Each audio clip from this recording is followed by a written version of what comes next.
بسم الله الرحمن الرحيم والسلامية تلفزيون قرنك iyo shaqaalihiisa waxaan kaloo halkan san ugu dirayaa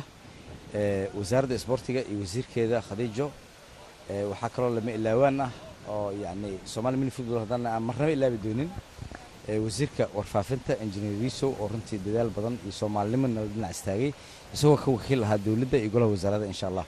waxaan rabaa inaan halkan ka sheego Soomaalidan aan u sheego walaalahay in qaranka Soomaaliya ee mini footballka uusan wali ka harin isla reebka wareeg koowaad oo ku harin oo wareeg labaad inuu gudbo wali rajo badan uu ka leeyahay waxaan ku aragnay social media inta badan in dadka qarkiis ay leeyihiin Soomaaliya oo laga cirib tiray koobka adduunka wali na laga ma cirib tirin waxaan noo dhiman saacadaha noo dhiman hadii la cirib tiraayo iyo hadana la cirib tiri doonin ba insha Allah taala hadii Ilaahay raado waxaan rabaa inaan u cadeeyo Soomaalida walaalahay ah laba arrimood dadkood in fursad weyn aan ku leenahay Suudaanka Soomaaliya marka fiiriso groupka C ama groupka anaga ka tirsanahay oo Soomaaliya Brazil Russia iyo nimanka leeyahay Bosnia Herzegovina in la ciyaaray qaar laba ciyaar ay ciyaareen qaarna saddex ciyaar ay u tahay marka maanta insha Allah taala hadii la yiraahdo ruushka kale marka tusaale soo qaadatid game-na waa laga badiyay game-na waa badiyay saddex dhibcood oo leeyahay oo anagu naga badiyay 10 ilaa iyo hal naga badiyay Brazil waxay ciyaartay laba ciyaar labadaba waa ay badisay oo waxay leedahay 6 dhibcood Bosnia Herzegovina iyadana hal ciyaar laba ciyaar ciyaartay midna waa lose gareysay midna way badisay saddex dhibcood ay leedahay Soomaaliya ebre ay leedahay laakiin haddii ay dhacdo in Brazil ay garaacdo ruushka Soomaaliya ay garaacdo Bosnia waxa la soo istaagayaa Brazil oo 9 dhibcood iyo saddexdeen kale oo min saddex dhibcood leh waxa jirta marka sidii aad la socoteen koobkii ilaa iyo inta la soo gaaray xilliga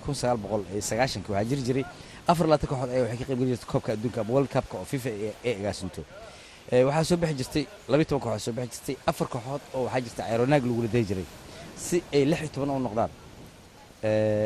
maanta waxa meeshan ka jira ama mini football ka jira waxay tahay ciyaarta aan la ciyaarnay fursada meeshan aan ka helina in sheegaya ciyaarta aan la ciyaarnay xulka Brazil waxaana la siiyay red card ama kaarka casaanka ah kaarkaas oo runtii WMF ay qireen inuu ahaa qalad ciyaartana waxay mareysay 2 gool iyo hal oo ay ku gacansareysay xulka mini footballka Soomaaliya waxa jirtay rigooro kala jirtay oo laga dhigay oo iyada laftirkeeda WMF maamulkeeda iyo guddiga u qaabishan garsoorka ay qireen inay laftirkeeda ay tahay mid qalad ah hase yeeshee garsoorka go'aankiisa aan marnaba la soo hadal qaadi karin balse garsoorayaashii qabta ciyaartaas laga joojiyay inay qabtaan ciyaaraha adduunka dalkoodina dib loogu celiyay taas waxay ku tusaysaa in fursad meesha ay ka muuqato oo guushi Brazil anaga aan lahayn iyaga ay sida ku qaateen fursadaas ay kaga faa'iideysteen kaarka casaana la siiyay iyo yani rigoorada beenta taas marka halka kaga soo gudbo wareegga labaad goal difference ayaa lagu kala bixi karaa oo kaalinta kale waxa iman karo kooxdan la tartamaysa ee saddex dhibcood leh gool badan ma aysan dhalin maanta gool badan laga dhalin karaa hadii gool badan laga dhaliyo waxa difference-ga anaga gool la dhalin karnaa waana la arkay inaan gool dhalin karno scoring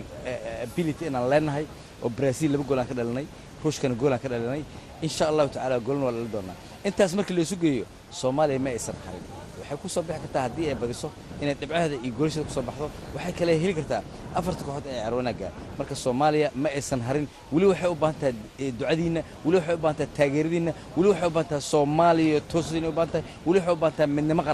midnimo qaran insha Allah taala dawladda iyo shacabka Soomaaliyeed meel kasta ka jooga waxaan ugu baaqaynaa inay taageeraan Soomaali mini football xulka qaranka ee aan keenay magaalada Tunis. Assalaamu calaykum waraxmatullaahi wabarakaatuh. aad ayuu maastii